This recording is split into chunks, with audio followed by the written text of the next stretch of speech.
There's a cold that seeps deeper than any winter chill, the cold of a heart trying to mend after love has left. I, Emma, found myself trapped in such frost after a decade-long marriage crumbled like a house of cards. Yet, just as snow covers old scars and reveals a fresh canvas, the attic of our old home whispered promises of long-forgotten memories. But what I stumbled upon wasn't just remnants of the past. There were hints, whispers of secrets my husband might have harbored. The discovery of an innocent child's drawing, coupled with an unfamiliar address, set me on an unexpected journey that Christmas Eve. Would the road lead me to answers or deeper into a maze of confounding questions? Journey with me through a tale of Christmases past, where each revelation brings new questions, and every answer redefines what family, love, and trust truly mean. Dive into a story that blends the melancholy of memories with the hopeful heartbeat of new beginnings. So, my name is Emma, and this is my story. The snow-laden streets were a stark reminder of the times I had cherished most. The Christmas season, a time when everything seemed magical and every moment was filled with laughter. But this year, the joyous festival felt like a cruel joke. 10 years of togetherness, of building traditions, decorating the tree, and sharing gifts were now mere memories. "I can't do this," I whispered to myself as I paced around my living room. Everywhere I looked, there were remnants of our love. From the half-assembled Christmas tree, our project left undone, to the untouched ornaments that we had collected over the years. Each item was a cruel reminder of the gaping hole in my heart. I remembered our last argument. I could still feel the sting of his words, the cold detachment in his eyes when he'd said, "Emma, I don't want children. I've never wanted them." I recalled the countless nights I'd cried, wondering why the universe had played such a cruel trick on me. Why had it bound me to a man who couldn't share my dream of having a family? Shaking the painful memories away, I decided to divert my attention. The attic, I thought. I hadn't been up there in years. Maybe rummaging through old belongings would distract me, give me a respite, even if for a few hours. With each step up the old wooden staircase, I felt the weight of my emotions getting heavier. The attic was dimly lit, the weak winter sun seeping through a small window. Dust hung in the air, dancing with the rays of light, a testament to the long time that had passed since anyone had visited this space. As I shuffled through old boxes, yearbooks, and forgotten memorabilia, my eyes landed on a familiar box. Its ornate design and meticulous wrapping were hard to forget. This was our box, the box where we kept all the gifts we'd exchanged over the years. Hesitating for a moment, I pondered whether opening it was a good idea, but something compelled me to reach out and lift the lid. Inside, memories came flooding back. There was the leather journal I'd gifted him on our first anniversary, the engraved pen I'd bought on our trip to Venice, and then there were the gifts he'd given me.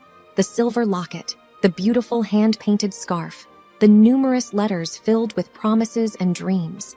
But what caught my eye was a sealed envelope, addressed to me but never given. My hands trembled as I picked it up. The weight of the envelope suggested there was more than just a letter inside. My heart raced. Why had he never given it to me? What secrets did it hold? I decided to read the letter later, when I was more composed. For now, I continued to immerse myself in the memories, the emotions, the raw pain, and the unfulfilled dreams. Hours seemed to have passed when I finally descended from the attic. I felt drained, but oddly cathartic. The letter was now burning a hole in my pocket. My curiosity piqued. Tonight, I'd unravel its mysteries. Little did I know that it would change everything. The setting sun cast a golden hue over my room. I sat on my bed, the envelope in my hand. What could it be? I pondered. I carefully opened it, and as I did, an old photograph slipped out, showing us from our early days, laughing and carefree. The note accompanying it read, "Emma, I know we've been through tough times, and our dreams have always been different, but every time I look at this picture, I'm reminded of our love. And while I might not want children, I've always wanted you. I hope you understand someday. Merry Christmas." The words struck me like a bolt of lightning. Tears welled up in my eyes, and I felt a tidal wave of emotions. Maybe there was more to our story than just unfulfilled dreams. Maybe, just maybe, our love story deserved another chance. The picture was quaint, drawn in crayons with the innocent imperfections only a child could render. A little figure with outstretched arms, standing beneath a radiant sun, with scribbled green grass at their feet.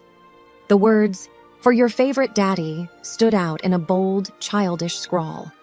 The innocent drawing held an implication that was impossible to ignore. My heart raced, thoughts spiraling. "He never wanted children, or at least that's what he told me," I whispered to myself. My mind kept repeating those words as if they were some kind of incantation that would magically explain everything. But there it was, in black and white, undeniable evidence that he'd kept a monumental secret from me. Rummaging through the box with increasing desperation, I tried to find anything else, any other clue that might shed light on this mystery. Among the memories, tokens of love, and souvenirs of travels, the white envelope with the child's drawing stood out starkly. It bore an address in another state. A sense of realization dawned on me. He frequently traveled there for business, I murmured to myself, my voice dripping with a mix of disbelief and sorrow. The pieces of the puzzle started to fit together, yet they painted a picture so contrary to the man I thought I knew. Shaking and nearly out of breath, I did what I think anyone would do when confronted with such a revelation. I Googled the address. The search results showed a quiet suburban neighborhood. I could even see the house using the map's street view, a lovely little cottage with a fenced backyard and toys scattered around. The impulse to get answers was overwhelming. Within hours, I found myself packing a small bag and booking a ticket to the neighboring state. The 4-hour train journey gave me ample time to think, to doubt, and to fear. What am I even expecting? I questioned myself. Am I prepared for the truth, whatever it might be? Arriving in the town, I checked into a small bed and breakfast, taking time to compose myself. Looking in the mirror, I hardly recognized the woman staring back. My eyes were heavy with questions, my face etched with anxiety. The early morning was silent, save for the occasional rustling of leaves and the distant jingles of Christmas carols. The light snowfall lent a serene beauty to the surroundings. The quaint house, glowing softly in the muted light, stood in contrast to the swirling emotions in my heart. I had been parked across the street for hours now, my hands gripping the steering wheel, lost in a whirlwind of thoughts. The once inviting home now bore a sense of trepidation. The sight of children's toys in the garden made my heart clench. Every moment felt like an eternity, every breath heavy with anticipation. Drawing up all the courage I could muster, I decided it was time. With hesitant steps, I approached the door, and before I could overthink, I pressed the doorbell. The chime sounded eerily loud in the morning silence. It wasn't long before the door creaked open to reveal a young boy with wide, curious eyes, his dark hair a mirror image of my ex-husband's. He looked up at me, innocent and puzzled. "Hi," I began, trying to keep my voice calm. "I'm looking for your mother. Is she home?" Before he could reply, a young woman appeared behind him. Her surprised eyes locked onto mine. "Can I help you?" she asked, hesitance evident in her voice. "I think you can," I replied, my voice quivering. "I found this," holding up the drawing, "among my ex-husband's things." She paled, her eyes filled with a mix of fear and understanding. "You better come in," she whispered, opening the door wider.